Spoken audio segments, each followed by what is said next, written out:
Welcome back to the Horror Video Games. Today I'm doing a retrospective review of Cry of Fear. So I'd like to basically talk about why I think Cry of Fear is such a great game, and why it deserves so much praise. On paper this game should be terrible, but for some strange, unexplainable reason, these elements come together so brilliantly in Cry of Fear.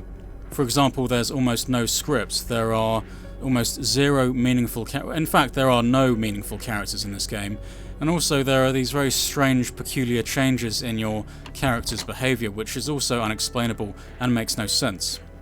So you get this game which is, on the surface of things, very bare bones, very basic, but it demonstrates varied level design, which is not seen in many modern horror games. The second important point is the enemies. Now, the design of the enemies is abnormal, deformed, and the animation seems very broken. They walk in this broken fashion, in this strange kind of wobbling sort of fashion, which you don't see in modern horror games, because to a certain extent the audience has become accustomed to this kind of shambling, shuffling animation of zombies or strange creatures. They kind of shuffle at you, and I think to a certain extent the audience has become accustomed to this behaviour in the enemies in horror games. So the next point is resource management. Now, how many modern horror games have resource management? Very few of them. I mean, the resource management is very basic, very bare bones, but it does its job. You have 3 items and you switch between them, and you have to make compromises, choices, and evaluate your options. Now, this is what resource management's all about. It's making sacrifices. Do I go with this gun? I've only got 3 bullets left here, but I've got 4 bullets here. What do I use? Which items do I use? These kind of on-the-fly sort of judgments you have to make. And so once again, this is why Cry of Fear deserves even more praise. Now, the main thing I wanted to talk about is the shocking elements in Cry of Fear. There are many events in the game which are just so unbelievably unpredictable, and they just kind of mess with your head. For example, early on in the game, there's a female character introduced on top of a roof, and then after brief dialogue, the girl just commits suicide for no reason. Just like that, really random. And then you have an enemy who's strapped to a bed, and the bed is upside down, and it's kind of floating around, and it's shooting stuff at you. Once again, what does this mean? This kind of strange enemy, this kind of really unusual enemy, like what on earth is going on here? And then you come across a scene where these enemies are strapped to a wall, they're kind of trapped against a wall, and then you just shoot them. You can shoot them or you don't shoot them. So once again, another strange moment in the game, unexplainable, and pointless, and completely pointless as well. And then you have the enemy, which is a witch, and then if you get too close, it puts a curse on you, and then you commit suicide. I mean, what is going on in this game? And then you're running through the forest in pitch darkness, you're being chased by the guy with the chainsaw, and then these kind of hanging corpses just jump down at you, like repeatedly. There's like 5 or 6 of these corpses. They commit suicide in front of you, they're hanging in front of you and damaging you from the impact. Now, you just have to ask yourself, what on earth is going on with this game? Really strange, just weird, unexplainable incidents in the game.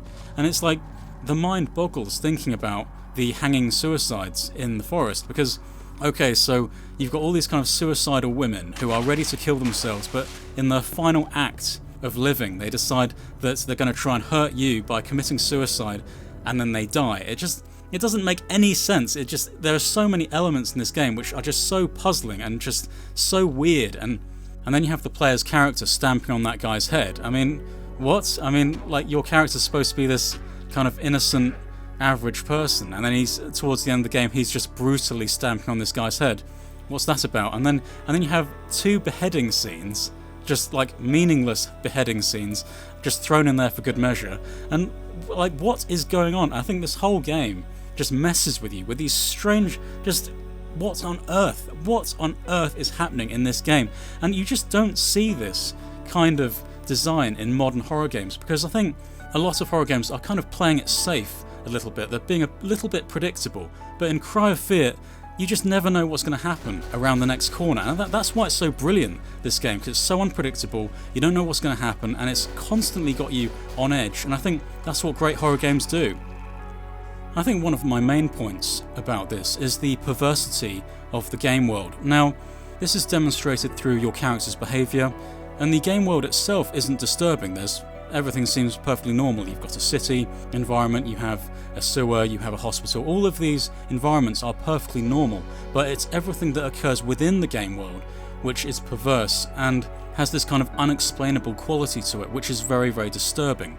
So instead of the game world being scary like it's in hell or some kind of intimidating environment, it's the behaviour of the characters and enemies within that game world which make it disturbing. So it's this contrast. Once again, this game is all about contrasts. The contrasting level design, the contrasting presentation of these human-like enemies which are behaving in a very inhuman fashion, and then you have the contrast between these enemies against the backdrop of a very normal-looking game world.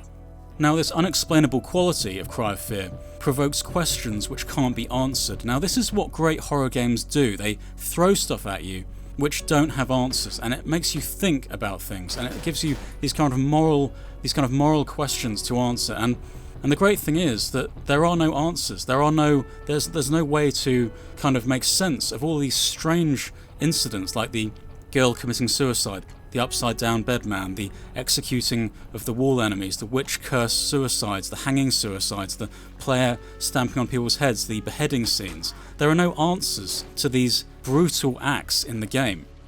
Now, if you go through some suffering, the average person will want to try and make sense of their suffering. I would argue that if you're not able to do this, if you can't do this, if you don't have the support to do these things, then ultimately you have been traumatized.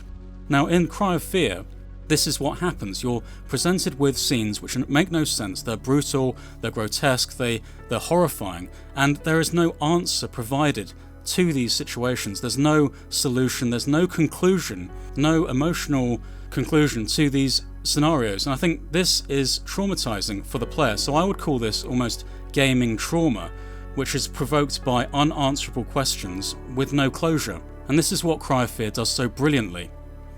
Once again, going back to the theme of contrast, now, what this game does superbly, it combines dangerous areas with perfectly safe areas right next to each other. I've talked about this before on my threat and safety video, how it just combines these massively jarring, contrasted areas with each other.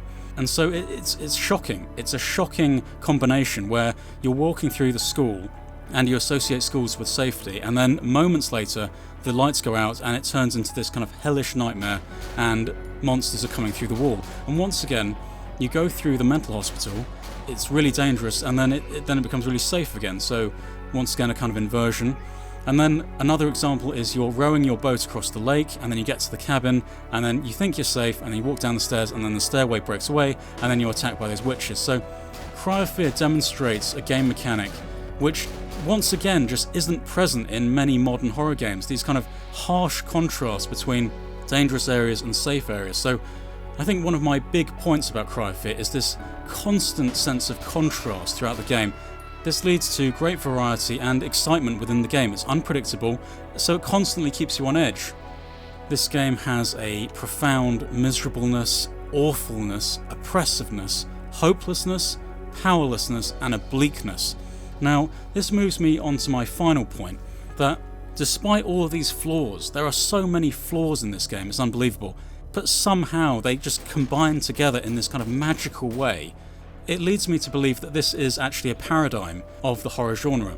So what do I mean by the word paradigm? Now, in simple terms, I would say that the word paradigm means something which breaks convention, something which goes against the norm, but for some reason it's brilliant. So, of course, there's probably a much cleverer way to explain what the word paradigm means, but for me, my interpretation of it is something which goes against tradition, something which goes against conformity and just breaks all the rules and just doesn't care about anything or what anyone else is doing and just does it their own way. And it's got this really deep sense of dread as well. This was 6 hours of a nightmare. I would never play this game again. It was horrible. I know it sounds a bit extreme, but I would use my term gaming trauma, and it does apply to this game. And I think for these reasons, these many reasons I've provided, Cry of Fear deserves massive amounts of attention and massive amounts of praise. And I think Cry of Fear will be remembered as one of the greatest horror games out there. To match, I know this is a very bold statement, but I would say this game matches, to a certain extent, Resident Evil Remake and Silent Hill 2 and Soma and these kind of big experiences. And I honestly believe they just don't make games like this anymore. Against convention, it shouldn't work, but it does work. Cry of Fear, one of the greatest horror games ever made. So, what do you guys think? I'm sure many people who play horror games have played Cry of Fear. Do you agree or disagree? Don't forget to comment, rate and subscribe. You can tweet me at the HorrorVG. This is the Horror Video Games, and I'll see you next time.